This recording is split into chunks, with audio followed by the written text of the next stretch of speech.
Hey everyone. So if you remember my video a while back where I was responding to a video from Boogie2988 regarding him being abused as a child by his mother, I had several people both in the comment section and in my private messages here on YouTube communicate that they experienced something similar.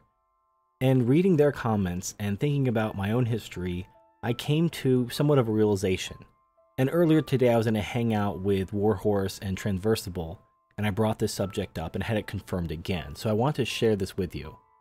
So what I think happens is a form of Stockholm Syndrome, where when a boy is abused by his mother, he internalizes the abuse, blaming himself, and then destroys his life. And I saw this many times, even with my older brother. I want to talk in this video about the shame that men internalize from the time they're infants, and how it's used like a hammer to beat men and boys into submission. My older brother internalized the abuse. He would white knight for my mother, all that stuff. After we both grew up and moved out of the house, I never looked back.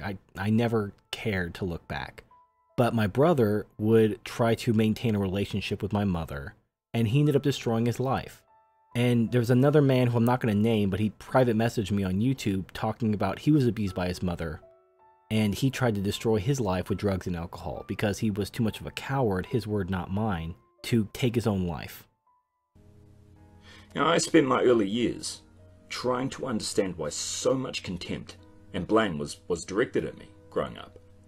Why it was somehow my responsibility that bad things happened in the world, and why I was to blame for the actions of every individual man. Now, I spent the next years of my life trying to control the anger and all the volatile emotions inside me from erupting, scared of their intensity and not understanding it. And I see with Boogie2988, he was talking about trying to eat himself into an early grave because of the abuse he suffered. Now, in all of these cases, these are men who internalize their abuse. Now, in my case, I was able to avoid this because I didn't internalize my abuse. I hated my mother. I mean, I don't hate her now. I don't feel anything for her. I've moved past that. But, you know, for years, I hated my mother.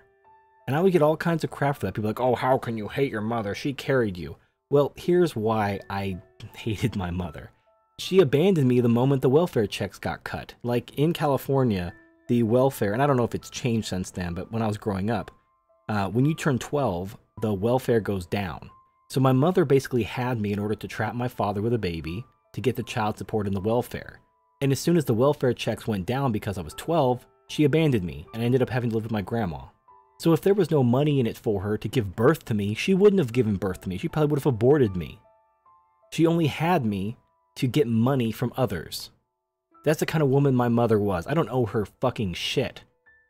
And when I was talking to Warhorse in the hangout earlier, he also communicated that he was abused and he hated his mother. He ended up running away from home, ended up rolling with a bad crowd. Maybe he didn't make the best life decisions at the time, but he externalized his abuse. He didn't internalize.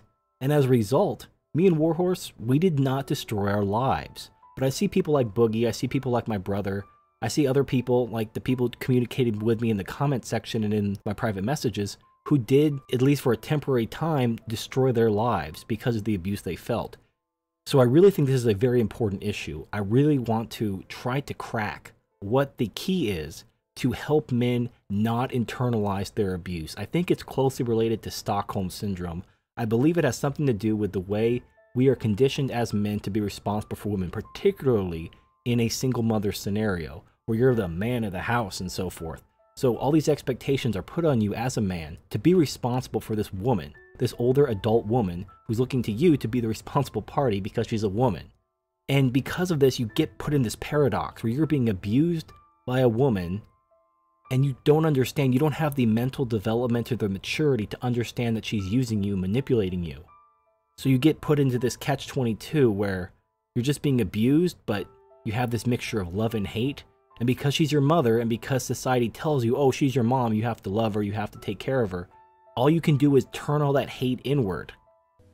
I mean, when you believe that you have no worth to offer, and that the world has no value to offer you, and that you're the problem, and that you're not deserving of respect or affection, and that you have no right to mourn for what you've lost, and that you're not deserving of joy or happiness, and that the only answer is to live dead inside, and that the options presented to you only reinforce this pain.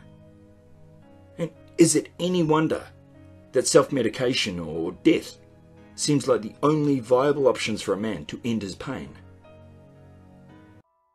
And I've seen like these men who are abused by their mothers absolutely white knight for them. I saw this so many times and it never made sense to me until very recently when I started to think about this. I think this is actually a really big issue. I see these videos with black guys calling the black female God. It's fucking insane. But then you have to consider how many men are born to single mothers in the black community. It's like 75%. And this is just like Stockholm Syndrome. These men are just brainwashed into serving women, worshiping them literally as gods. Now, when I was in high school, I had a really close friend of mine whose mother was basically married to an alcoholic. They both drunk like fish. And he used to be beaten by his stepfather, but he never blamed his mother. He always blamed his stepfather. He actually had this master plan to murder his stepfather and have everything be better. And I told him that the mother was behind it too. They were accomplices. They did the whole good cop, bad cop thing. And if the stepfather were ever taken out, even, not murdered, but like let's say he died in a car accident, she would find another guy just like him because that's who she is.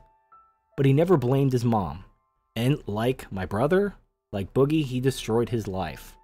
I see this consistent pattern. Men who are abused by their single mothers, internalizing their abuse, defending their mothers, and destroying their lives. Because they're turning all the hate they should be directing at their mothers inwards onto themselves. This is just a thing I'm throwing out there.